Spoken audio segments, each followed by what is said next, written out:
संत रामपाल जी महाराज एक ऐसे महान संत जिन्होंने अपनी सतभक्ति, तत्व ज्ञान, करुणा और सेवा के बल पर समाज में नई मिसाल कायम की है। संत रामपाल जी महाराज की अगुवाई में उनके सभी सतलोक आश्रमों से समाज कल्याण के अद्भुत कार्यों ने समाज को सुनहरे भविष्य की एक नई उम्मीद दिखाई है। संत रामपाल जी महाराज से नाम दीक्षा लेने के बाद लाखों लोगों की लाइलाज बीमारियां जैसे कैंसर, एड्स आदि ठीक हुई। संत जी के ज्ञान से प्रेरित होकर उनके अनुयायियों ने लाखों यूनिट रक्तदान किया। संत जी ने लाखों बहन बेटियों का दहेज मुक्त विवाह करवाया।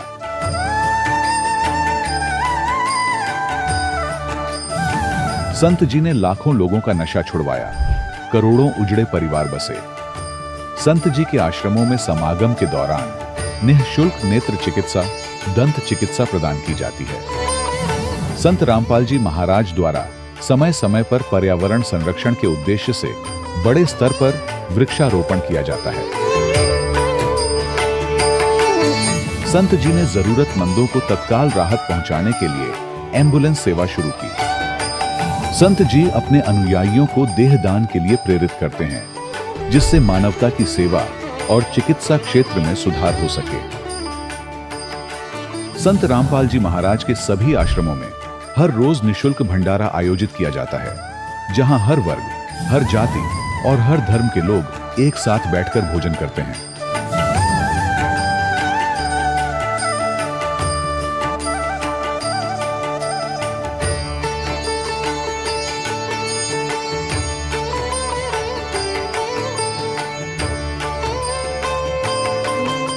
संत रामपाल जी महाराज की अन्नपूर्णा मुहिम ने गरीब और बेसहारा लोगों के जीवन में एक नई ऊर्जा और उम्मीद को जन्म दिया है।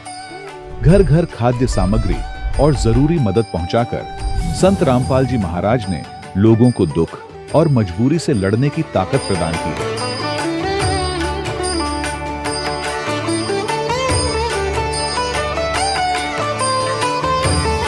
संत रामपाल जी महाराज द्वारा गरीब लोगों के लिए घर बनवाने का अद्भुत कार्य एक ऐसी मिसाल कायम कर रहा है जो सदियों सदियों संत जी की उदारता और दया भावना के तौर पर जाना जाएगा।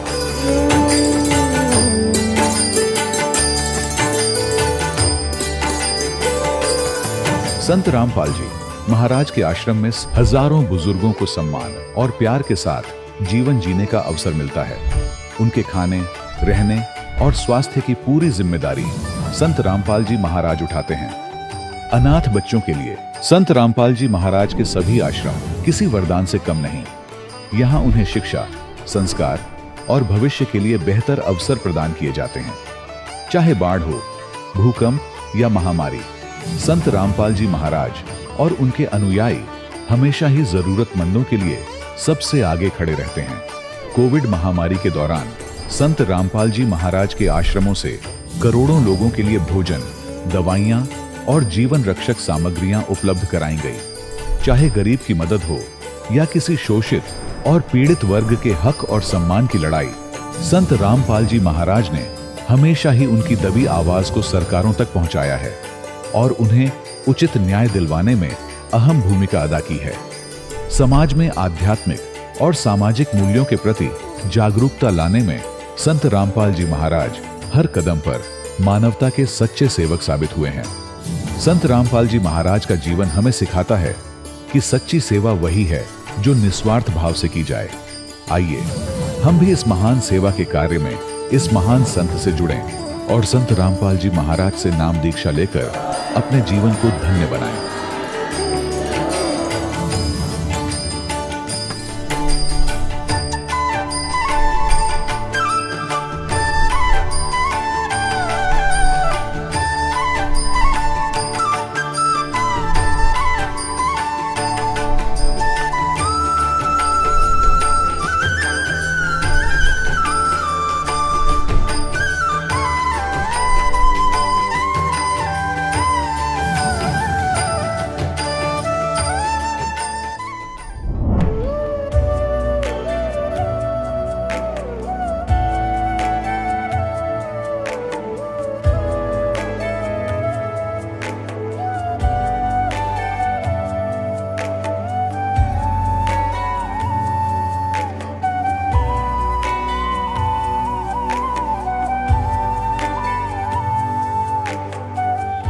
पवित्र श्रीमद् भागवत गीता, पवित्र चारों वेद, पवित्र कुरान शरीफ, पवित्र बाइबल, पवित्र गुरु ग्रंथ साहिब, पवित्र कबीर साहिब की वाणी में छुपे हुए गूढ़ रहस्य अर्थात तत्व को जानने के लिए कृपया अवश्य सुनिए जगत गुरु तत्वदर्शी संत रामपाल जी महाराज के मंगल प्रवचन। सत साहिब दर्शकों, क्या आपने कभी सोचा है कि अगर कोई व्यक्ति जन्म से ही भक्ति करता आ रहा हो लेकिन फिर भी वह सच्चाई से अनजान रह जाए तो उसके जीवन में क्या बीतती होगी? दर्शकों, छत्तीसगढ़ के निवासी रविंद्र सिंह जी की कहानी भी कुछ ऐसी ही थी। रविंद्र जी सतनामी पंथ से जुड़े हुए थे और वहीं की बताई गई भक्ति साधना को पूरी श्रद्धा से कर रहे थे, लेकिन अफसोस वहां से भी इन्हें कुछ हासिल नहीं हुआ और निराशा में डूबे रविंद्र जी का जीवन धीरे धीरे गुटखा, शराब और मांस जैसी बुरी आदतों की गिरफ्त में आता चला गया। लेकिन दर्शकों, आज रविंद्र जी का कहना है कि जब से मैंने संत रामपाल जी महाराज से नाम दीक्षा ली है तब से मेरा जीवन पूरी तरह बदल गया है। आज वास्तव में मुझे पता चला है कि असली कबीर पंथ कौन सा है। तो दर्शकों, आखिर रविंद्र जी ऐसा क्यों कह रहे हैं? आखिर इसके पीछे की सच्चाई क्या है? आइए सुनते हैं रविंद्र सिंह जी की कहानी उन्हीं की जुबानी। नमस्कार सर। नमस्ते सर। सर, क्या नाम है आपका? मेरा नाम रविंद्र सिंह घृतलहरे है। रविंद्र जी, आप कहाँ से हैं? जिला दुर्ग, भिलाई, छत्तीसगढ़ से। रविंद्र जी, संत रामपाल जी महाराज से नाम दीक्षा आपने कब ली? संत रामपाल जी महाराज जी से नाम दीक्षा मैं 20 नवंबर 2017 को लिया सर। रविंद्र जी, संत रामपाल जी महाराज से नाम दीक्षा लेने से पहले आप क्या भक्ति साधनाएं करते थे? संत रामपाल जी महाराज जी से नाम दीक्षा लेने से पहले मैं सतनामी पंथ से हूँ सर, और मैं आपके चैनल के माध्यम से ये सतनामी पंथ बताना चाहता हूँ सर कि कबीर सागर में मैं संत रामपाल जी महाराज जी से नाम दीक्षा लेने के बाद सत्संग में मुझे पता चला कि बताते हैं कि 12 पंथ काल फुरमाना, भूले जीव न जाए ठिकाना। तो उसमें काल के द्वारा कबीर नाम से जो 12 पंथ चला है उसमें 7वां पंथ सतनामी पंथ है सर। तो उसमें पंथ से मैं फॉलो करता था और छत्तीसगढ़ में संत गुरु घासीदास हुए हैं उसकी भक्ति करता था और सतनाम का जाप करता था और इष्ट रूप में सतपुरुष को मानता था। सिर्फ सतपुरुष ही कहते थे और हमें ये पता नहीं था कि सतपुरुष कबीर साहिब ही है, ये हमें पता नहीं था। ना हमें आज तक कभी ये नहीं बताया कि कबीर पंथ से ही सतनामी पंथ चला है, निकला है और कबीर साहिब ही सतपुरुष हैं। सर, छत्तीसगढ़ के रहने वाले हैं, छत्तीसगढ़ को कबीर पंथ का गढ़ भी कहा गया है।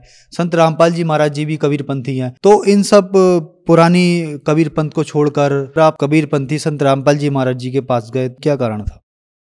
जी सर, जितने भी अभी कबीर साहिब के नाम से जो पंथ चल रहा है उसमें सिर्फ कबीर साहिब को सदगुरु ही बताते हैं, पूर्ण परमात्मा नहीं बताते हैं, और साथ में अन्य देवी देवताओं की भी भक्ति बताते हैं। तो संत रामपाल जी महाराज सभी वेद, शास्त्र, गीता और सभी धर्म जैसे कुरान हो गया, बाइबल हो गया, सभी धर्म में संत रामपाल जी महाराज ये प्रूव करके बताते हैं कि पूर्ण परमात्मा, सबका सृजनहार कबीर परमात्मा है। वो अल्लाह गॉड है, वही है पूर्ण परमात्मा। यहाँ तक कि मैं मुझे तो उस टाइम ये पता नहीं था, मैं गीता को जानता था पर मैं देखा नहीं था, ना वेद देखा था। तो मुझे लगा कि मैं सतनामी पंथ से हूँ। तो जब संत रामपाल जी महाराज का जब मैं सत्संग देखा तो उसमें संत रामपाल जी महाराज का ज्ञान और अपने जो धर्म पंथ में मैं जो भक्ति कर रहा था उससे मिलान किया तो मुझे पता चला कि पूर्ण परमात्मा कबीर साहिब है। जैसे कि हमारे संत गुरु घासीदास के वाणी में लिखा है, आरती करते हैं उसमें पूरा, हम तो सभी बताते हैं कि पूर्ण परमात्मा निराकार है, लेकिन हम पूर्ण परमात्मा सशरीर की गुणगान करते हैं, संत रामपाल जी महाराज जी बताते हैं। तो हमारे पंथ में पूर्ण परमात्मा को निराकार बताते हैं और उसमें हम छठवें आरती दर्शन पावे तो पूर्ण परमात्मा सशरीर है, तभी हम उसका दर्शन कर सकते हैं। तो इस कारण से मैं संत रामपाल जी महाराज के शरण में गया हूँ। संत रामपाल जी महाराज के शरण में जाने के बाद जैसे कि सभी बताते हैं कि उनको बहुत सारे अनुभव हुए, बहुत सारे लाभ हुए, आपके साथ भी कुछ ऐसा अनुभव रहा? जी सर, संत रामपाल जी महाराज जी के शरण में जाने से पहले मैं बहुत जो गुटखा खाता था, जो विमल का पाउच आता है राजश्री विमल, उसका पाउच बहुत खाता था मैं। कहने का मतलब गुटखा इतना खाता था कि मैं मुंह में एक थूकता तो दूसरा डाल लेता था। मेरा स्थिति ऐसे था, मेरे दोनों गाल में, पूरे मुंह में 24 घंटा छाले रहता, मैं खाना भी नहीं खा पाता था।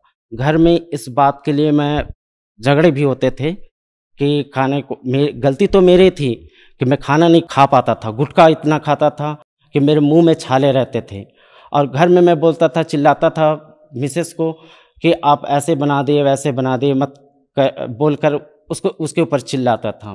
दारू भी पीता था, मांस खाता था। एक तरफ से मैं गलत संगति में जा रहा था। तो मेरा नशा संत रामपाल जी महाराज के शरण में जाने से पूर्ण तरह से छूट गया, और उस दिन से, जिस दिन से मैं नाम दीक्षा लिया हूँ, उस दिन से मैं गुटखे को हाथ भी नहीं लगाया हूँ, ना मैं किसी को ला के देता हूँ, ना मैं सहयोग करता हूँ।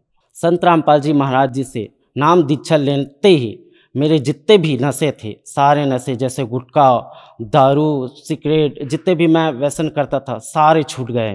और दूसरा लाभ ये हुआ कि भगत भाई के घर हम लोग रुके थे, तो मैं जाने के टाइम में हम लोग निकले तो पीछे से मेरा बच्चा भी निकल गया और रोड के बीच में आ गया। दूसरी तरफ से बाइक आ रहा था, तो इतना ज़ोर से एक्सीडेंट हुआ, ज़ोर से बहुत, जैसे दो गाड़ी आपस में टकराती, इतना ज़ोर से आवाज़ आया। तो क्या हुआ कि मेरे पीछे से फिर मेरे मिसेज जो निकल के आई, देखा तो, और बच्चा जो है गाड़ी के बीच में फंस के 12 फुट तक कम से कम रगड़ते हुए गया। तो देखा तो ये हुआ कि हम लोग उम्मीद नहीं कर रहे थे कि बच्चा बच जाएगा। मैं तो देखते रह गया। मिसेज जो देखी तो बोले कि बंदी छोड़, हे बंदी छोड़ करके बोले, और जैसे तैसे बाइक का हैंडल मुड़ा तो बच्चा गोदी में ले लिए। तो उसके बाद देखा तो 2 मिनट के बाद में बच्चा खुद से रोने लगा मम्मी करके। बच्चे स्वस्थ था, कुछ भी नहीं हुआ था, उसको कुछ भी खरोच भी नहीं आया था, बच्चे सही था। तो जो बाइक वाले भी थे तो वो भी मतलब देख के पहले तो बोलने लगे कि हम लोगों को कुछ करेंगे, मारेंगे, पीटे। तो हमने बोला कि हमारा बच्चा सही है, आप जा सकते हो भैया करके हम उसको जाने दे दिए। तो घर में ला के देखा तो बच्चे सही था, उसको कुछ भी नहीं हुआ था, परमात्मा संत रामपाल जी महाराज की दया से। सर, संत रामपाल जी महाराज से नाम दीक्षा लेने के बाद आपको बहुत सारे लाभ प्राप्त हुए, तो संत रामपाल जी महाराज से नाम दीक्षा कैसे ले सकते हैं? संत रामपाल जी महाराज जी का विभिन्न चैनलों में सत्संग आता है, उसके नीचे पट्टी चलती है, उसमें आश्रमों का नंबर दिया गया रहता है, उसमें आप कांटेक्ट करके आप नाम दीक्षा ले सकते हैं और सद्भक्ति करके मोक्ष करवा सकते। धन्यवाद सर। सत्संग दर्शकों, अभी आपने सुने संत रामपाल जी महाराज से दीक्षा प्राप्त करके सुखी हुए भक्त के अनुभव। अब देखिए जगत गुरु तत्वदर्शी संत रामपाल जी महाराज के मंगल प्रवचन। स्वयं परमात्मा ने, सतपुरुष ने, कबीर जी ने आकर के अपना ज्ञान दिया, और कबीर सागर के अंदर वो लिपिबद्ध किया आदरणीय धर्मदास साहिब जी ने। क्योंकि आदरणीय धर्मदास साहिब जी को परमात्मा अपने विधान अनुसार मिले थे।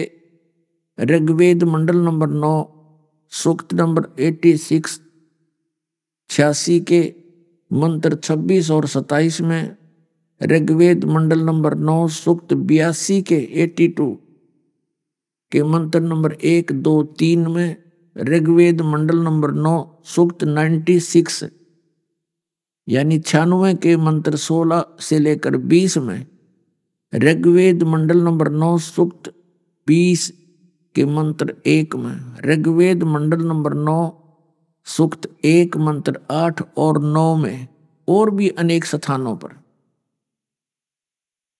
ये प्रमाण दिया गया है कि वो परमात्मा ध्रुवलोक के तीसरे पृष्ठ पर विराजमान है। ध्रुवलोक माने उस तेजो में लोक के, वहां सतलोक भी एक पृथ्वी है, वो ऐसी पृथ्वी है जो स्वयं भी प्रकाशित है लेकिन गर्भी नहीं है, और वह परमात्मा भी साकार है, मनुष्य सदृश है। और सभी हंस वहां पर ऐसी ही सृष्टि है, सदाबहार बाग हैं, बगीचे हैं, फल फ्रूट हैं, किसी चीज की अभाव नहीं है। तो वो ज्ञान परमात्मा ने स्वयं आकर दिया है। वहां सृष्टि एज इट इज है। आपका परिवार होगा, वहां कभी मृत्यु नहीं होगी, बुढ़ापा नहीं होगा। और यहाँ पर दोनों पैर टूटते हैं। जवानी में तो सब पुनों को नष्ट करवा देता है। सारा दिन एक रोटी के लिए दिन रात भटकता रहता है ये प्राणी, और फिर भी इसकी पूर्ति नहीं होती, क्योंकि ये काल का लोक है। यहाँ कभी भी कोई वस्तु पूर्ण नहीं हो सकती। और जिस सुख को, जिस वस्तु को हम यहाँ खोज रहे हैं वो सतलोक के अंदर है, यहाँ नहीं है। उसकी कसक इस आत्मा के अंदर है कि कोई ऐसी वस्तु है, ऐसा स्थान है और ऐसा भगवान है जो हमें सदा सुखी कर सकता है। तो यहाँ हम भगवान के लोक में नहीं रह रहे, हम शैतान के लोक में रह रहे हैं।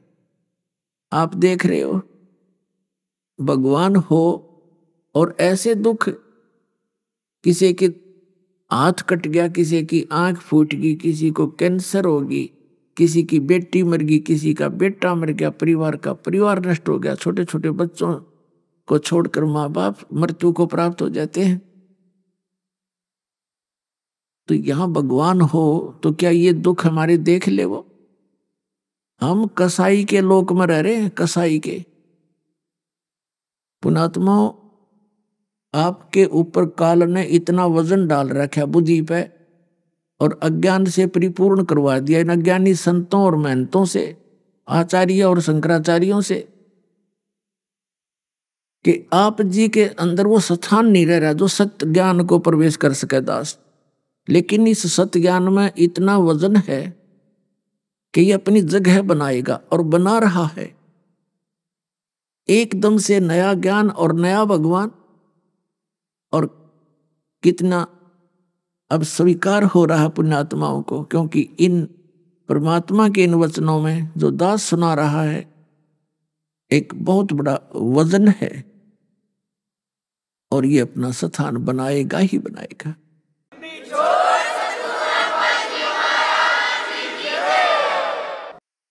अब प्रसंग चल रहा है कि आप जी यहां कितने दुखी हो।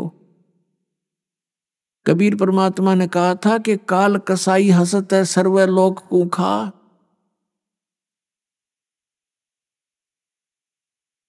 और अंकुश निर्गुण नाम का ये सतगुरु दर पकड़ा जा। परमात्मा ने कहा कि ये काल कसाई है, जैसे कसाई बकरे पालता है। उसका उद्देश्य क्या होता है? उन बकरों की कितनी सेवा करता है वो। जैसे एक शेड डाल देता है गर्मी और सर्दी से बचने के लिए, साथ में एक तालाब बनवा देता है जिसकी अच्छी लंबी बहुत ज्यादा कंजम्पशन है, एक तालाब बनवा देता है, एक चरागाह रखता है उसके लिए। और जब वो कसाई उस बकरों के बकरियों के उस स्थान पर आता है जहां उनको रोक रखा होता है, तो वो बकरे और बकरियां उस कसाई को एक नेक व्यक्ति जानकर उससे प्यार करते हैं। वो ये सोचते हैं कि देखो कितना दयालु है हमारा मालिक, हमारी कैसी केयर टेक करता है, कितनी सुविधाओं का ध्यान रखता है, हमारे लिए शेड डाल रखा है। पुण्यात्मा, आत्मा तो वही है जो मनुष्य जीवन से गई है, उनमें वो सब समझते हैं अच्छे और बुरे को।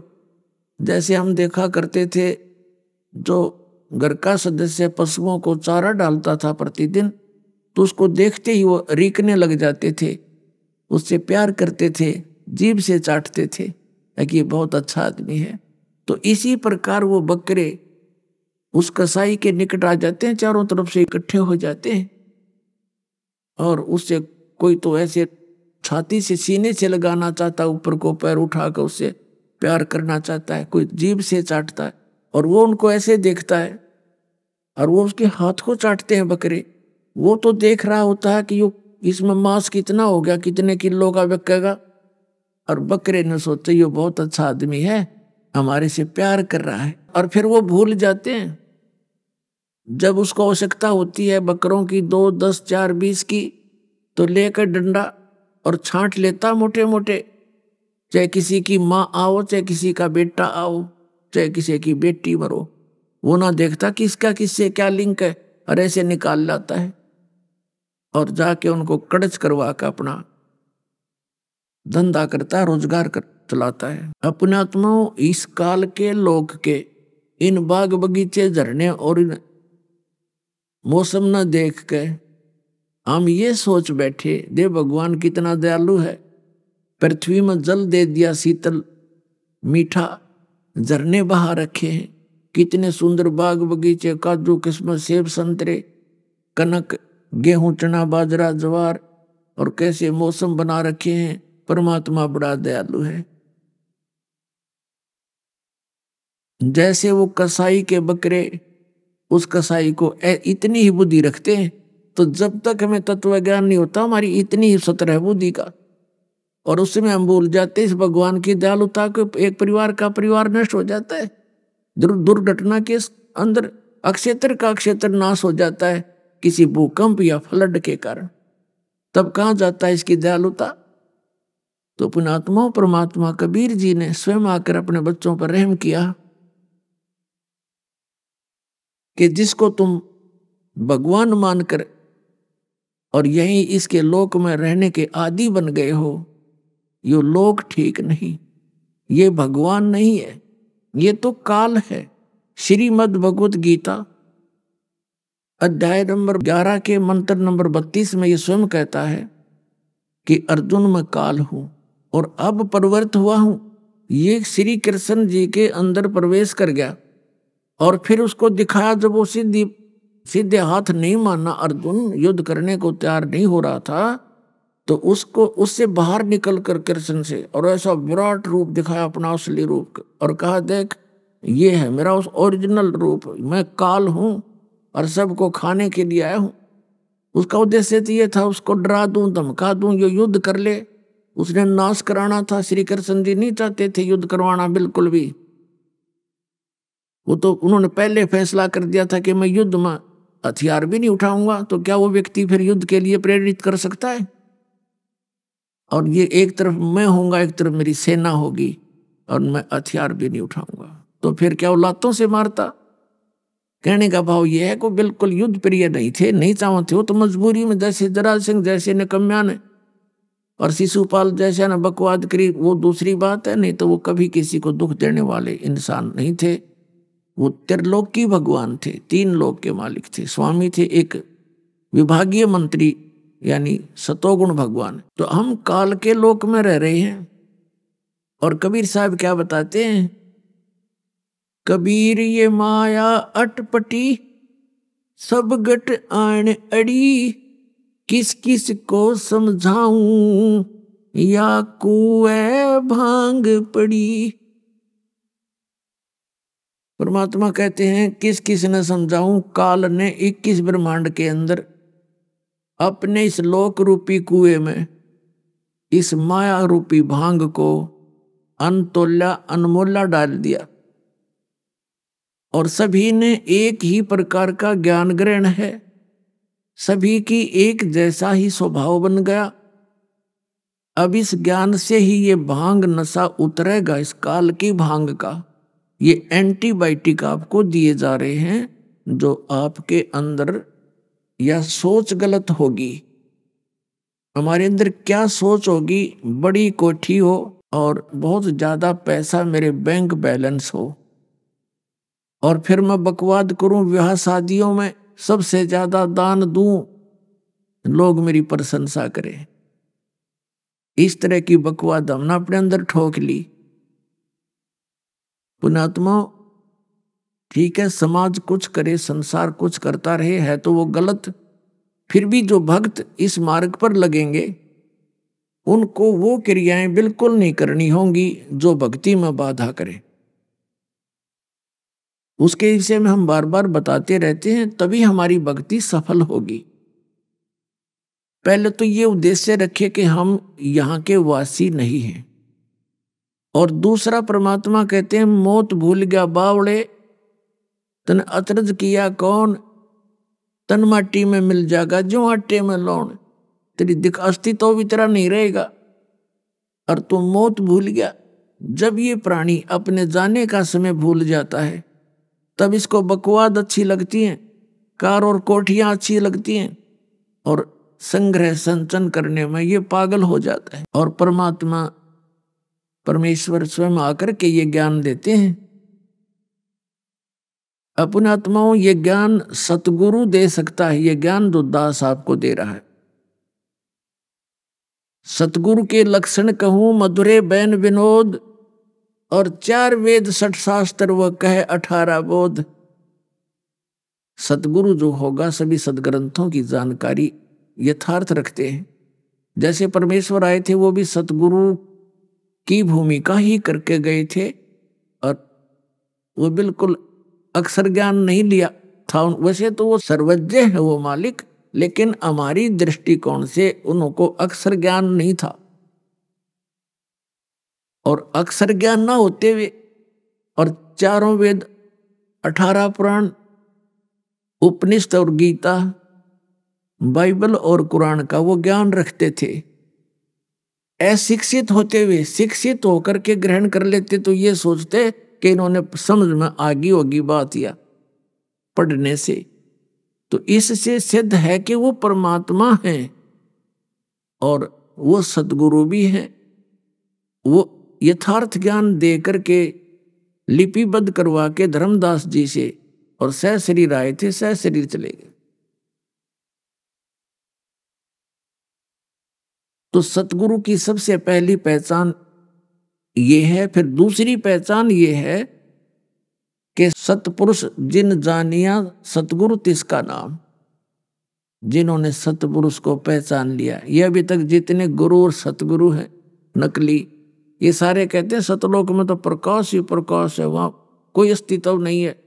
और एक आधा नकली जैसे ये जम्मू वाला है, मधु परमहंस नाम है इनका, और ये मिलती जुलती कथा सृष्टि रचना तो इसने कक्का पता ही नहीं, फिर भी कबीर साहब की लीला 5-7 पढ़ कर वो सुना देता है।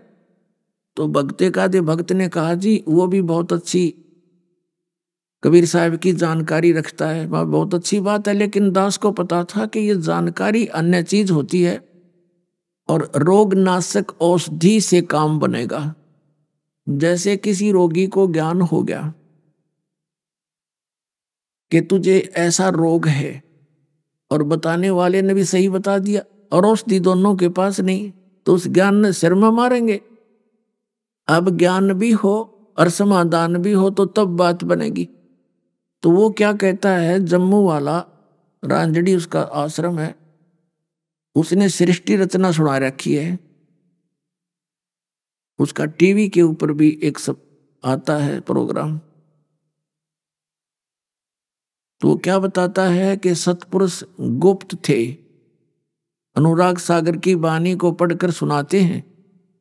फिर कहते हैं परमात्मा ने इच्छा की कि हंस उपजाऊं, तो सबसे पहले परमात्मा ने एक शब्द उच्चारा, उससे प्रकाश सा प्रकाश हो गया। उस प्रकाश में परमात्मा स्वयं समा गए, वो फिर चेतन हो गया, जीवित हो गया। प्रकाश पहले मरा हुआ था, और फिर उसमें यानी प्रकाश में भगवान समा गया। फिर वही तो अमरलोक हो गया। वो सतपुरुष जब प्रकाश में समा गया तो वो अमरलोक हो गया। और फिर नो कह सार नाम भी वही और सत नाम भी वही, सार शब्द भी वो अमरलोक। या सुनाई उन्हें सृष्टि रचना। उसने थोड़ी सी भिन्नता यह बताई कि परमात्मा ने जीवों की उत्पत्ति नहीं की, अमर पुरुष ने, उसने ऐसे प्रकाश उछाल दिया, चटक दिया। फिर जैसे बूंद, जैसे जल को मुट्ठी भर के ऊपर फेंक दें, फिर वो छोटे छोटे कण बन के वापस आता है, जल में गिरता है, ऐसे वो प्रकाश ऊपर छटक दिया, फिर वापस आया तो वो छोटे छोटे कण बन गए उसके, और वो प्रकाश में मिला नहीं, वो छोटे छोटे बिंदु से बन गए, वो आत्मा बन गई और वो ऐसे घूमने लगी उसमें, उस प्रकाश में जैसे मछली समुद्र में घूमया करे। राधा स्वामी वाले जय गुरुदेव वाला ने तो भगवान में हुआ वही सतीथि बता करके ये बता दिया कि मोक्ष प्राप्त प्राणी उसमें जाके ऐसे डूब जाता है, मिल जाता है जैसे बूंद समुद्र में। और इस चातुर प्राणी ने चतुरता दिखाई थोड़ी सी अलग से, क्योंकि कबीर सागर में लिखा हुआ वह आत्मा का अस्तित्व अलग है, 16 सूर्य जितना उसका प्रकाश पूरी बॉडी का है। और करने नो दीदार महल में प्यारा उसकी लास्ट की कलियों में लिखा हुआ है कि जब हंस मोक्ष प्राप्त प्राणी सतलोक में जाता है, प्रवेश करता है, उसका 16 सूर्य जितना प्रकाश बॉडी का हो जाता है। और परमात्मा साकार है भगवान, उस पर चंवर करता है जा करके।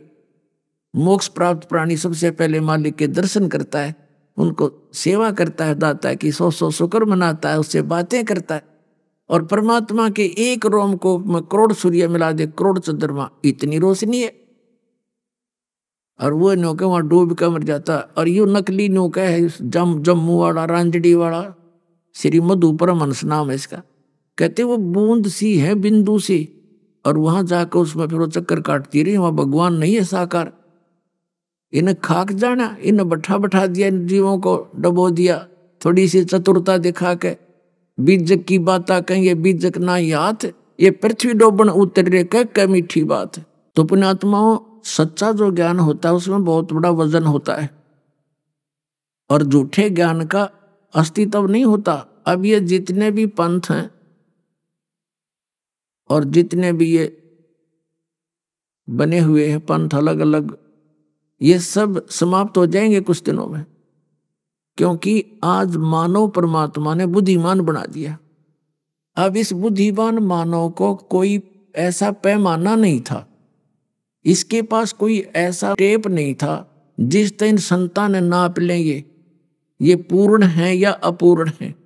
दास को परमात्मा ने वो पैमाना दे दिया ISI मार्क का, वो तत्व ज्ञान दे दिया जो गॉड गिवन है। अब इस ज्ञान से हम इन सब संतों को, दास ने तो नाप कर रख दिया इनको, ये नहीं खक भी इनके पास, ना राधा स्वामी वालों के पास, ना जय गुरुदेव वालों के पास, और ना सच्चा सौदा सिरसा और जगमाल वाली वालों के पास, ना इस आसाराम के पास, ना इस सुधांशु के पास, ना सतपाल जी के पास। ये सिर्फ अपनी चतुरता के कारण भोली आत्माओं को अपने पीछे लगा रहे हैं। और इन और संतों का तो कहना है कि ये कुमार स्वामी ब्रह्म ऋषि ने कक्का पता नहीं मारे सट्टे सारे दिन अटपट करने लग रहे।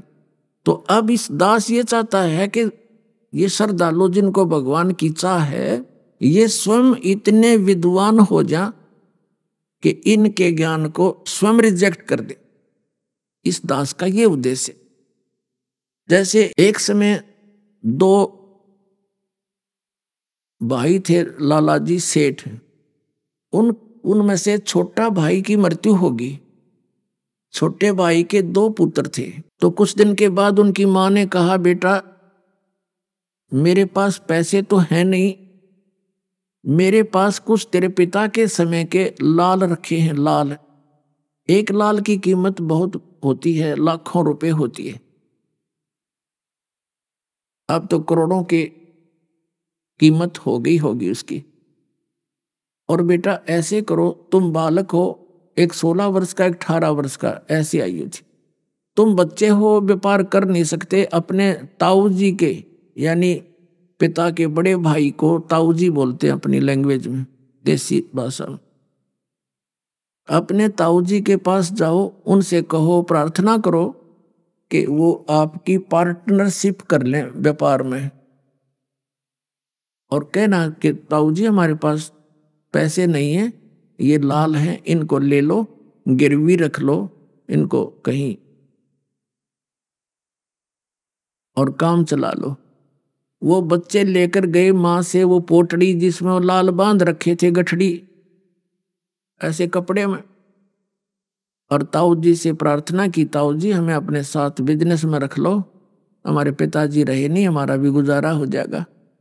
तो उसने कहा बेटा मैं तो पहले ही चाह रहा था कि तुम मेरे साथ लगो, मैं कहने ही वाला था, अच्छा हुआ तुमने मेरे मुंह की बात छीन ली, बहुत अच्छी बात है, मेरे साथ करो, व्यापार कर लो बेटा। तो उन्होंने कहा कि ताऊ जी हमारे पास पैसे नहीं हैं, मेरी माँ के पास ये लाल रखे मेरे पिताजी ने, इनको आप रख लो और गिरवी रख लेना, इनको पैसे हो जाएंगे तो छुड़वा लेंगे। अब ताऊ जी ने देखा वो लाल, उल्टी गिठड़ी बांध कर दे दी, बेटा ऐसे करो, लाल तो बड़े कीमत के होते हैं, इनको तेरी मम्मी को दे आओ वापस और कहना सुरक्षित रखे, आवश्यकता पड़ेगी तब मैं ले लूंगा। अब वो दोनों बच्चे आगे अपनी माँ को सारी कहानी से परिचित करा दिया, तो उस माँ ने वो लाल सुरक्षित रख दिए छुपा के। दोनों बच्चों को अपने भाई के यानी भतीजों को साथ लेकर के वो सेठ दूसरे शहरों में गया व्यापार के लिए। तो वहां पर उस समय 50,000 रुपए का उसने सामान खरीद लिया उधार पर, और धर्मशाला में रुके हुए थे।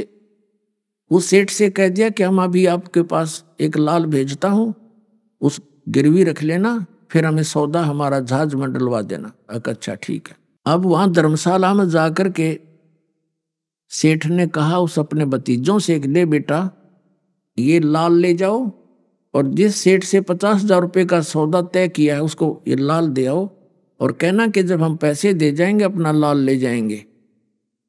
वो दोनों बच्चे गए और कहा सेठ जी मेरे ताऊ जी ने ये लाल दिया है, ये आप रख लो, और हम आएंगे जब पैसे लेकर आएंगे अपना छुड़वा लेंगे। उसने कहा, सेठ ने कहा ठीक है बेटा बैठ जाओ यहाँ पर। तो उस सेठ ने एक जौहरी बुलवाया, जौहरी पारखू, और उससे कहा भी देखना ये लाल कैसा है। उस जौहरी ने उसके अपना लगा के देखा यंत्र, तो कहा ये सेठ जी ये लाल नहीं है, ये तो लालड़ी है, लाल तो 1 लाख रुपए का होता है, तो 200 रुपए की भी नहीं लेगा कोई।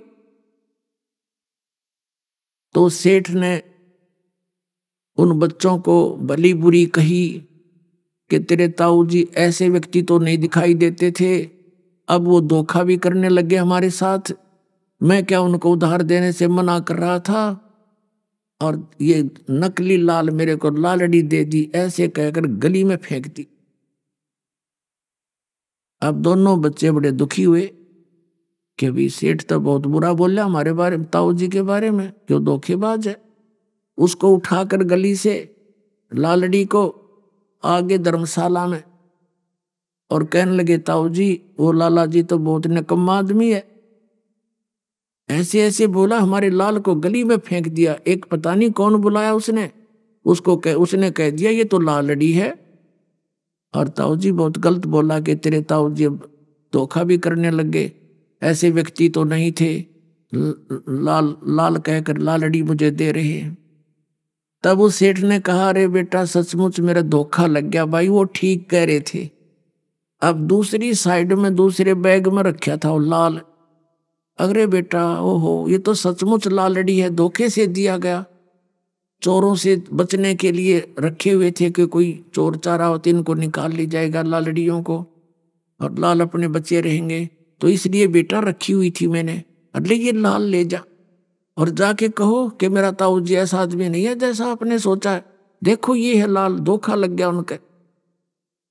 दोनों बच्चे फिर आए और सेठ जी से कहा सेठ जी मेरे ताऊ जी का धोखा लग गया, गलती से लाल की जगह लालड़ी दे दी, ये देखो लाल है ये। उस सेठ ने फिर वो पारखू बुलाया जौहरी, उसने आते ही देखते ही बता दिया अपने ला के यंत्र कि ये सही लाल है, ओके है बिल्कुल, ये है वो लाल। तब उस सेठ ने कहा देख बेटा ऐसा होता लाल, देखा वो क्या उठा लाए थे तुम। तो कहने का भाव ये है उन बच्चों को इस झटके से लाल और लालड़ी का पूरा ज्ञान हो गया, उनकी परख बन गई उनको। तो फिर क्या हुआ, वो दोनों बच्चों को लेकर वो ताऊ जी उनका यानी पिताजी का बड़ा भाई अपने भतीजों को साथ लेकर स्वदेश लौट आया। आकर उसने कहा बेटा जाओ तेरी माँ से वो लाल ले आओ, उधार होगी गधी, एक आधे लाल को गिरवी रख लेंगे। तो दोनों बच्चे गए दौड़े दौड़े। माता ने कहा आगे बेटा तुम आ जाओ, भोजन पालो। तो बच्चों ने कहा माता जी भोजन बाद में खाएंगे, पहले ना हमारे ऊपर कर्जा बहुत हो गया है और वो लाल दे ताऊ जी ने मंगाए, उनको गिरवी रखेंगे हम। अगले जाओ बेटा। वो बुढ़ी माई ने ला कर दे दिया पोटली गठड़ी जितने जरूरी थी 5-7 हुए। बच्चों ने सोची देखते ले लाल है कि लालड़ी। उन्होंने वही खोल ली गठड़ी अपने आंगन में, अपने कमरे में, साल में भीतर, और खोल के दोनों ने देखा वो तो सारी लालड़ी थी, लाल नहीं थे। तो उन्होंने वहीं पर अपनी माँ के सामने ही कहा माता जी आप तो बड़ी भोली भाली हो, ये लाल नहीं है, ये तो लालड़ी है। वो सारी पटक दी वहीं पर। और दोनों बच्चे अपने ताऊ जी के पास आ गए और कहने लगे ताऊ जी मेरी माँ है ना, उसको वो भोली भाली है, उसको पता नहीं लाल और लालड़ी का। उनमें तो लाल एक भी नहीं, सारी लालड़ी है ताऊ जी। तब उस सेठ ने कहा बेटा ये उस दिन भी लालड़ी थी, यदि मैं इनको लालड़ी बता देता तो तेरी माँ का पेटा नहीं भरा हो, नो कहो मेरा धनी ना रहा सिर पे। आज यो मेरी लाला ने भी लालड़ी बताने लग गया। बेटा तुमको मैंने इतना तैयार कर दिया कि तुमने स्वयं परख ली अपनी लाल और लालड़ी को और पटक दिया उनको उठा के। तो पुणात्मा दास ये चाहता है कि ऐसा ज्ञान दे दूं आपको, इन नकली संतों की लालड़ी इस अज्ञान को तुम स्वयं पटक दो और आ जाओ लाल ग्रहण करने के लिए। बोलो सतगुरुदेव।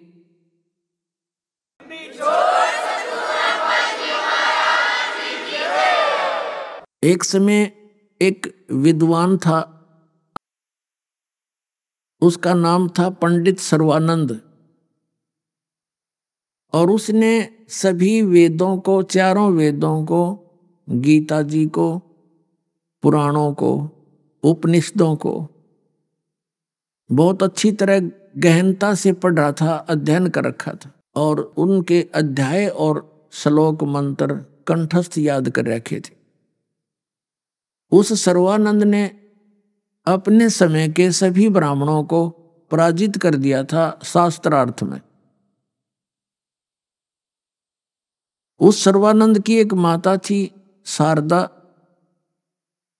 वो बहुत दुखी थी, उसको शारीरिक कष्ट था, मानसिक परेशानी रहती थी, सब जड़ी बूटियां भी करा ली थी, सभी महापुरुषों से, अपने बेटे सर्वानंद से सभी जंतर मंत्र यानी सब क्रियाएं, हवन, अनुष्ठान सब करवा लिए रोग निवारण, कष्ट निवारण के लिए।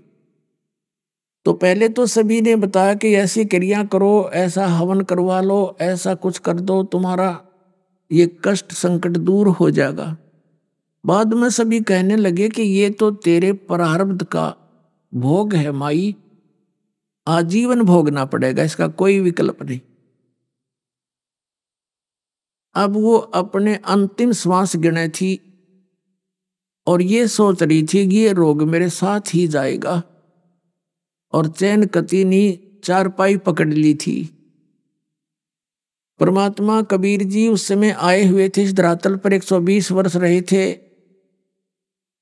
सन 1398 से सन 1518 तक 120 वर्ष परमेश्वर यहाँ पृथ्वी पर रहे, तत्व ज्ञान का प्रचार किया, और ये एक प्रमाण दिया कि बच्चों अगर तुमने मोक्ष प्राप्ति करनी है, इस काल की भांग को इकट्ठी मत करना। अभी आपने सुने संत रामपाल जी महाराज के मंगल प्रवचन। आइए अब सुनते हैं संत रामपाल जी महाराज से नाम दीक्षा लेकर सतभक्ति करके अद्भुत लाभ प्राप्त करने वाले अनुयायी के विचार। दर्शकों, क्या आपने कभी अपने किसी को बिस्तर पर पड़े देखा है, एक ऐसी हालत में जहां ना बोलने की ताकत है, ना सुनने की, और ना ही जीने की कोई उम्मीद? क्या कभी आपको किसी डॉक्टर ने यह कहा है अब कुछ नहीं हो सकता, इन्हें घर ले जाइए? दर्शकों, उत्तराखंड के निवासी ज्ञानी जी की कहानी भी कुछ ऐसी ही थी, जिनकी माताजी के फेफड़े गल चुके थे। डॉक्टरों ने जवाब दे दिया था, पर फिर हुआ कुछ ऐसा जो विज्ञान की समझ से परे था। मृत्यु के द्वार पर खड़ी उनकी मां को जब 4 यमदूतों ने घेरा और वह बोल भी नहीं पा रही थी, तभी एक चमत्कार हुआ।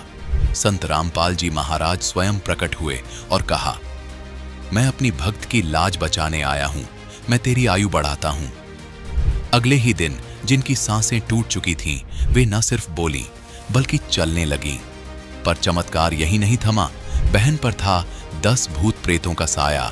वो स्वयं कहती थी कि ये मुझे नहीं छोड़ेंगे, लेकिन एक जयकारे ने सबको भगा दिया। और जब डॉक्टरों ने उन्हें फिस्टुला भगंदर का ऑपरेशन कराने को कहा, तो संत रामपाल जी महाराज ने सपने में आकर कह दिया, कुछ नहीं होगा, ऑपरेशन मत कराना। और वही रोग बिना ऑपरेशन, बिना दवा के गायब हो गया। दर्शकों, क्या वास्तव में ये सब संभव है? आखिर इसके पीछे की सच्चाई क्या है? आइए सुनते हैं ज्ञानी जी की कहानी, उन्हीं की जुबानी। नमस्कार सर। नमस्कार सर, क्या नाम है आपका? सर, मेरा नाम ज्ञानी दास है। ज्ञानी जी, आप कहाँ से हैं? सर, मैं ग्राम हरिदासपुर, पोस्ट दिनेशपुर, रुद्रपुर, जिला उधम सिंह नगर, उत्तराखंड से। ज्ञानी जी, आपने संत रामपाल जी महाराज से नाम दीक्षा कब ली? सर, मैंने संत रामपाल जी महाराज जी से सन 2013 2 नवंबर सन 2013 को नाम दीक्षा ली। सर, हमारे दर्शकों को अपनी भक्ति साधनाओं के बारे में बताएं। आपने क्या क्या भक्ति साधनाएं की हैं? हाँ सर, संत रामपाल जी महाराज जी से नाम दीक्षा लेने से पहले सर मैं हनुमान जी का कट्टर पुजारी था। प्रत्येक मंगलवार को नहा धो के चालीसा करता था और हनुमान मंदिर भी जाता था, प्रसाद चढ़ाता था और बांटता भी था। और सर मैं दिन भर में 6-7 बार चालीसा भी करता था। सर, आपका संत रामपाल जी महाराज जी की शरण में जाने का क्या कारण बना? सर, एक संत रामपाल जी महाराज का एक शिष्य मिला था और उन्होंने एक पुस्तक दी थी, ज्ञान गंगा। सर, उस पुस्तक को मैंने पढ़ा। पहले तो मेरे को ऐसा लगा कि ये ऐसा हो सकता है क्या। तो सर, जब मैं उस पुस्तक को पढ़ने लग गया तो उसमें कुछ अलग ही ज्ञान था, ऐसा हमने कभी सुना नहीं था। उसमें जब हमने पढ़ा तो वेद शास्त्रों की सारी बातें थी और सब भक्ति के बारे में, गुरु के बारे में क्या होते सब कुछ पढ़ा हमने। ऐसे हम कभी सुना करते थे वेद शास्त्रों के बारे में, वेदों के बारे में। जब सर हमने वो पुस्तक पढ़ा तो शुरू में तो ऐसा लगा कि ऐसा नहीं हो सकता, पर बाद में इतनी रुचि बनी, पढ़ते रहे। तो सर मैं संत रामपाल जी महाराज का पुस्तक पढ़ा, उसमें मेरे को ज्ञान समझ में आ गया। आत्मा में ये तो हो गया कि ये फाइनल ज्ञान है, लेकिन फिर भी एक बार ऐसा लगा कि एक बार गीता से प्रमाण मिलाया जाए। यदि गीता में सारे प्रमाण मिलते हैं तो ज्ञान नंबर 1 का है और ये सच्ची भक्ति है, सत साधना है। इससे ही जीव का कल्याण हो सकता है, हमारा मोक्ष हो सकता है। तो सर मैंने फिर किताब पढ़ने के 18 दिन के बाद मैंने संत रामपाल जी महाराज जी से नाम दीक्षा ली। ज्ञानी जी, हर इंसान चाहता है कि अगर वो भक्ति कर रहा है तो उसे लाभ मिले, उसकी परेशानियां ठीक हों और उसका परिवार भी सुरक्षित रहे। तो आपको क्या लाभ मिले संत रामपाल जी महाराज से नाम दीक्षा लेने के बाद? हाँ सर, संत रामपाल जी महाराज जी की शरण में आने के बाद मुझे बहुत सारे लाभ मिले। सबसे पहले तो सर मेरे को पूर्ण आध्यात्मिक ज्ञान हुआ कि पहले हमें पता नहीं था कि गुरु क्या होते हैं, गुरु बनाना चाहिए या नहीं बनाना चाहिए। वेद शास्त्र सुने थे, लेकिन संत रामपाल जी महाराज जी के शरण में आने से पूर्ण आध्यात्मिक ज्ञान का पता चला, सद्भक्ति के बारे में पता चला, सदगुरु क्या होते इसके बारे में पता चला। मेरी मम्मी बहुत बीमार पड़ गई सन 2016 में और वो हॉस्पिटल में भर्ती थी। मेरी मम्मी भक्ति भी नहीं करती थी और डॉक्टर ने जवाब दिया, उनके फेफड़े बहुत बुरी तरीके से गल चुके थे। डॉक्टरों ने 15 दिन वहाँ रखे हॉस्पिटल में। डॉक्टरों ने जवाब दे दिया ये नहीं बचेंगी। फिर भी हमारे पूरा परिवार, बड़े भाई सब उनसे मिन्नतें करते रहे, जितने पैसे चाहिए ले लो लेकिन हमारी मम्मी को ठीक कर दो। बड़े बड़े डॉक्टर थे, सर्जन थे, सब ने यही कहा ये ठीक नहीं हो सकती, आप इनको घर ले जाओ, ये कुछ ही दिनों की मेहमान है करके। हमारे मम्मी के फेफड़े बुरी तरीके से गल चुके थे, कुछ भी नहीं बचा था उसमें और डॉक्टरों ने साफ मना कर दी ये नहीं बचेंगी। तो फिर सर हम उनको घर ले आए और घर में आने के बाद मम्मी की हालत बहुत बेकार हो चुकी थी। बिस्तर पे पड़ी थी, ना बोल पा रही थी, ना किसी को सुन पा रही थी, बस ऐसी जिंदा लाश हो गई थी। सबको यही लगा कि अब ये नहीं बचेंगी। मैंने सर संत रामपाल जी महाराज जी से नाम लिया था। तो वैसे तो हम क्या कर सकते थे, लेकिन मम्मी की ये हालत थी, मैं उनका बेटा था तो मुझे बहुत दुख लगता था कि मम्मी का ये बुरा हाल है, अब तो नहीं बचेगी। डॉक्टरों ने भी जवाब दे दिया है। तो सर फिर मम्मी को मैंने यही कहा कि मम्मी, सबको बचाने वाले भगवान हैं, संत रामपाल जी महाराज पूर्ण सदगुरु हैं, वही परमात्मा हैं। आप उनको याद करो, उनको सच्चे दिल से याद करो। आप भक्ति तो नहीं करती लेकिन सच्चे दिल से याद कीजिए, वही आपकी रक्षा कर सकते हैं, वही आपकी आयु बढ़ा सकते हैं। लेकिन यदि आप उनसे प्रार्थना करोगे तो सद्भक्ति करने के लिए प्रार्थना करना, तभी वो आप पे दया करेंगे। तो सर मेरी मम्मी ऐसी हो गई थी कि बोल भी नहीं पा रही थी, और उसी दौरान मेरी मम्मी का मतलब अंत समय आ गया था। मेरी मम्मी को रात को यम के दूत दिखे, 4 यम के दूत आए। विकराल शरीर था, लंबे लंबे बाल थे और उनके दांत बहुत बड़े बड़े थे। तो सर मम्मी को यम के दूत दिखे और फिर मम्मी बहुत डर गई और बोल भी नहीं पा रही थी। क्यों? क्योंकि भक्ति करती नहीं थी। तो यम के दूतों ने उसकी जुबान को भी बंद कर दिया। तो मम्मी बुरी तरीके से डर गई, क्योंकि सब उन्हें पता चल गया मेरा अंत समय आ गया। तो मैंने मम्मी को हर बार समझाता था, मम्मी हमेशा संत रामपाल जी महाराज को ही याद करना, वही सबको बचा सकते हैं, वही सब कुछ कर सकते हैं। तो मम्मी ने उस समय मुसीबत के समय उन मम्मी के मुंह से आवाज़ नहीं निकली, लेकिन मम्मी ने फिर भी अंत में बहुत जिद करके एक बार ये बोला, पिताजी बचाओ। तैसे ही वहाँ पे संत रामपाल जी महाराज प्रकट हो जाते हैं और मेरी मम्मी, वो यम के दूत आकाश में उड़ जाते हैं और मेरी मम्मी देखती है कि गुरुजी आ गए। इससे पहले हमारी मम्मी ने कभी गुरुजी को देखा नहीं, ना नाम लिया। फ़ोटो में मैं घर में भक्ति करता था, वो फ़ोटो देखती थी मम्मी। तो मेरे मम्मी को ये पता चल गया कि ये गुरुजी हैं, संत रामपाल जी महाराज हैं। तो मेरी मम्मी ने मेरे गुरुजी आए संत रामपाल जी महाराज और मेरी मम्मी को आशीर्वाद दिया और कहा, बेटा मैं तेरी आयु बढ़ाता हूँ और इस आयु को सद्भक्ति के लिए ही दे रहा हूँ, सद्भक्ति करना और अपना कल्याण कराना। और परमात्मा ये भी बोले कि मैं अपने भगत के कारण, मैं अपनी भगत की लाज बचाने के लिए आपको जीवन दान देता हूँ, क्योंकि मेरा भगत दुखी था करके। मैंने गुरुजी से यही प्रार्थना किया कि गुरुजी मैं ये नहीं कहता मेरी माता को जीवन दान दो या उनको स्वस्थ करो, मैंने ये कहा था कि अगर वो दुखी होंगी तो हम भी दुखी होंगे, तो परमात्मा आप दया करो। तो मेरे गुरुजी आशीर्वाद देकर चले गए। उसी दिन मेरी माता जी ने 1 महीने तक कोई आहार नहीं किया, न किसी से बोल पाई, न किसी की बातें सुन पाती थी। लेकिन उसी के जस्ट दूसरे दिन सुबह से मेरी मम्मी बोलने लग गई, अपने पाँव पे चलने लग गई और खाना खाने लग गई। मैं सत्संग में जा रहा था रविवार के दिन, लेकिन किसी कारणवश मैं वहाँ नहीं जा पाया, वापस घर आ गया। जब मैं दोपहर को घर आया, मम्मी आई, बैठी, मेरे से बात करने लगी। तो मैंने देखा कि मम्मी खुद अपने पाँव पे चल के आई। मैं हैरान हो गया। तो मैं मम्मी से कुछ पूछता, उससे पहले मम्मी मुझे सारी घटना बताने लग गई कि ऐसे ऐसे मेरे को यम के दूत दिखे थे, संत रामपाल जी महाराज आए, मेरे को आशीर्वाद दिया, जीवन दान दिया, सद्भक्ति के लिए ऐसे संत रामपाल जी महाराज बोल के गए। मैंने कहा मम्मी ये तो बहुत ही अच्छी बात है, अब आप सद्भक्ति करना, अब आप गुरुजी से नाम ले लो। तो सर मेरी मम्मी को फिर संत रामपाल जी महाराज जी से मैंने उनको उपदेश दिलाया। 5-6 साल हो गए, आज भी मेरी माता पूर्ण रूप से स्वस्थ है, अपने पाँव पे चलती है और उनको कोई दिक्कत नहीं, कोई तकलीफ नहीं। और सर मेरी बहन के ऊपर 10 प्रेत आत्माएं थे और उसको दुखी कर रहे थे, और वो चिल्ला चिल्ला के बोल रही थी कि ये 10 के 10 खड़े हैं, मेरे को नहीं छोड़ेंगे, मुझे नहीं छोड़ेंगे। उसके हाथों को खींच रहे थे, उसे बहुत दुखी कर रहे थे, वो चिल्ला रही थी, ये कह रही थी ये 10 के 10 खड़े हैं, ये आज मुझे नहीं छोड़ेंगे। सर मैंने नया नया उपदेश लिया था, उस समय प्रथम मंत्र मिला था मुझे। पूरे घर वाले वहाँ उपस्थित थे, सब रो रहे थे कि अब क्या होगा, नहीं बचेगी। उससे पहले कई तांत्रिकों को दिखाया, हॉस्पिटल में भी एडमिट कराया, लाखों रुपए खर्च भी किया, लेकिन मेरी बहन ठीक नहीं हुई। उस समय मैं भी बैठ के देख रहा था कि अब क्या होगा, कुछ नहीं हो सकता। लेकिन परमात्मा की प्रेरणा हुई, संत रामपाल जी महाराज की प्रेरणा हुई। तो अचानक से संत रामपाल जी महाराज जी ने प्रेरणा किया और मेरे मुंह से बहुत तेज निकल गया, बंदी छोड़ सदगुरु रामपाल जी महाराज की जय, बंदी छोड़ सदगुरु रामपाल जी महाराज की जय हो। वो मेरी बहन को सब छोड़कर मेरे तरफ देखने लगे, इसको क्या हो गया, ये क्या बोलने लग गया। तो कहते वो मेरी बहन के जो ऊपर जो 10 प्रेत आत्माएं थे, जो मेरी बहन चिल्ला चिल्ला के बोल रही थी, हम मेरे को नहीं छोड़ेंगे, आज मार देंगे, आज मार देंगे, नहीं छोड़ेंगे, 1 महीने से दुखी कर रहे थे। तो सर वो सारे के सारे प्रेत आत्मा जो 10 के 10 थे वो वहाँ से भाग गए और मेरी बहन बेहोश हो गई। फिर उनको पकड़ के हम अंदर लेके आए। 1 महीने से मेरी बहन ने ना कोई पानी पिया, ना कोई खाना खाया। तो सर उसी रात को जहाँ मैंने आसन लगाया था संत रामपाल जी महाराज का, वहाँ पर लेकर आए और वहाँ मेरी बहन ने पानी भी पिया और खाना भी खाया और उसी दिन से पूर्ण रूप से स्वस्थ हो गई। मैंने संत रामपाल जी महाराज जी से प्रार्थना भी लगवाया था। तो मेरी बहन के लिए बोला गुरुजी ने, जल्द से जल्द बेटी को नाम दिला दो। तो संत रामपाल जी महाराज जी के यहाँ उसे ले जा हमने उपदेश दिलाया। तो मेरी बहन आज पूर्ण रूप से स्वस्थ है, उसको कोई दिक्कत नहीं है। सर मेरे को एक बीमारी हो गई थी, फिस्टुला, जिसे भगंदर कहते हैं। 2 साल से था, मुझे पता नहीं चला, मैं बहुत तकलीफ़ होती थी, मुझे तो बहुत दर्द होता, पस आता था, लेकिन मेरे को पता नहीं था कि ये क्या तकलीफ़ है। जब 2 साल बाद मुझे बहुत दिक्कत होने लग गई तो सर मैं डॉक्टर के पास गया। तो डॉक्टर ने सीधे मेरे को सर्जन के पास भेज दिया। उन्होंने बोला इसका ऑपरेशन होगा। मैं सर्जन के पास गया, सर्जन ने यही बोला इसका ऑपरेशन हो। उन्होंने मेरे से 10-12 टेस्ट करवाए, HIV टेस्ट करवाए, शुगर टेस्ट करवाया और भी बहुत सारी टेस्ट करवाए मुझसे। उन्होंने बाद में बोला आपको ऑपरेशन कराना पड़ेगा।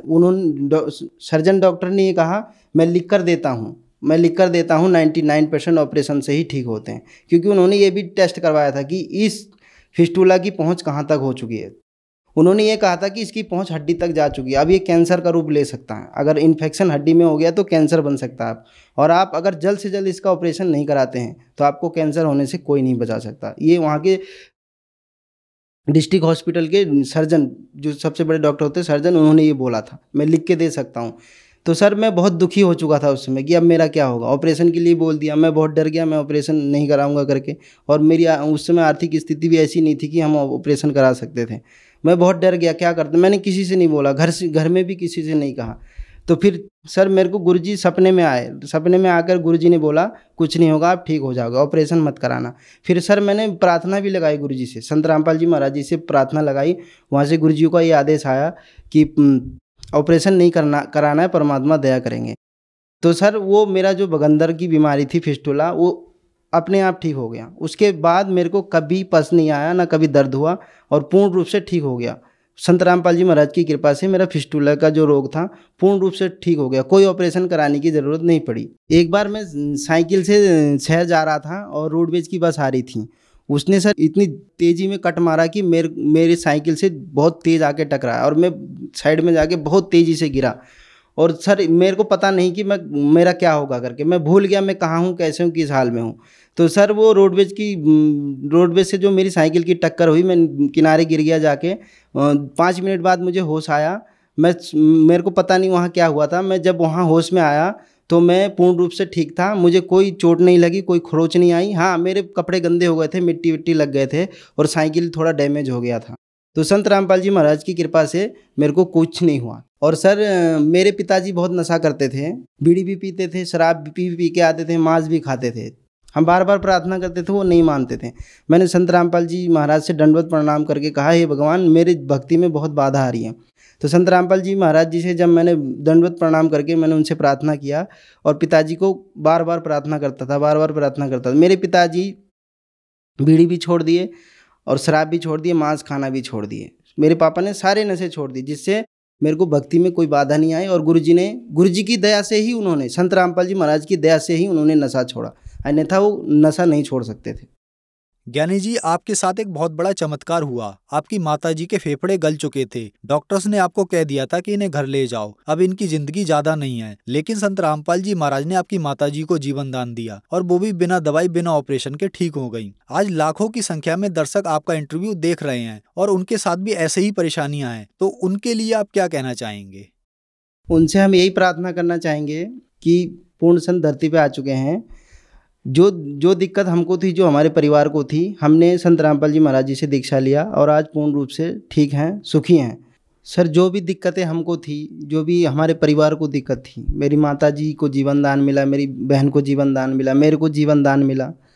तो सर जो भी लोग आज हमको सुन रहे, देख रहे हैं, हम उनसे ये प्रार्थना करना चाहते हैं, जो भी दिक्कतें हमको थी, आप भी संत रामपाल जी महाराज जी से दीक्षा लेंगे तो आपको भी ये सारे लाभ मिलेंगे। लेकिन गुरुजी नियम बताते हैं, उस नियम को फॉलो करेंगे और नाम दीक्षा लेंगे तो आपको भी ये सारे लाभ हो सकते हैं। संत रामपाल जी महाराज जी का बहुत सारे टीवी चैनलों पे सत्संग आता है। सत्संग के दौरान नीचे एक पट्टी चलती है, उसमें उनके फ़ोन नंबर सारा पता लिखा होता है। जिसे भी नाम लेना हो उन नंबरों पे फ़ोन करके अपने नज़दीकी नामदान केंद्र का पता लगा सकते हैं और वहाँ से जाके नाम दीक्षा ले सकते हैं। धन्यवाद सर। सत साई।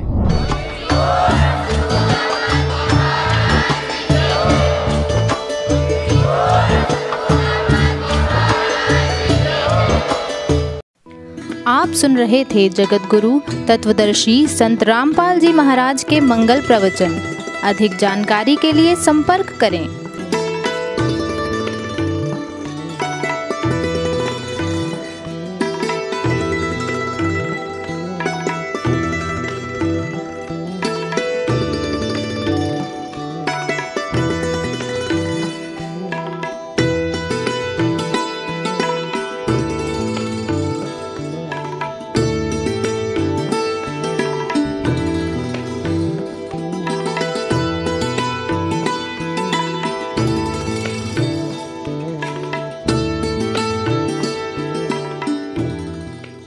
जगत गुरु तत्वदर्शी संत रामपाल जी महाराज जी के पावन सानिध्य में भक्ति की अलख जगाने तथा श्रद्धालुओं को सत्य भक्ति मार्ग का रास्ता दिखाने हेतु कनाडा के लोकप्रिय channel the TV NRI channel पर जगत गुरु तत्वदर्शी संत रामपाल जी महाराज जी के मंगल प्रवचनों का प्रसारण प्रतिदिन सुबह 7:30 बजे से 8:30 बजे तक तथा रात्रि 7:30 बजे से 8:30 बजे तक किया जा रहा है। इस सत्य भक्ति मार्ग को अपनाने के लिए अधिक से अधिक सत्संग प्रसारण देखें। इस सत्संग प्रवचन का सीधा प्रसारण संत रामपाल जी महाराज लाइव सत्संग YouTube चैनल और जगत गुरु संत रामपाल जी महाराज Facebook पेज पर भी देख सकते हैं।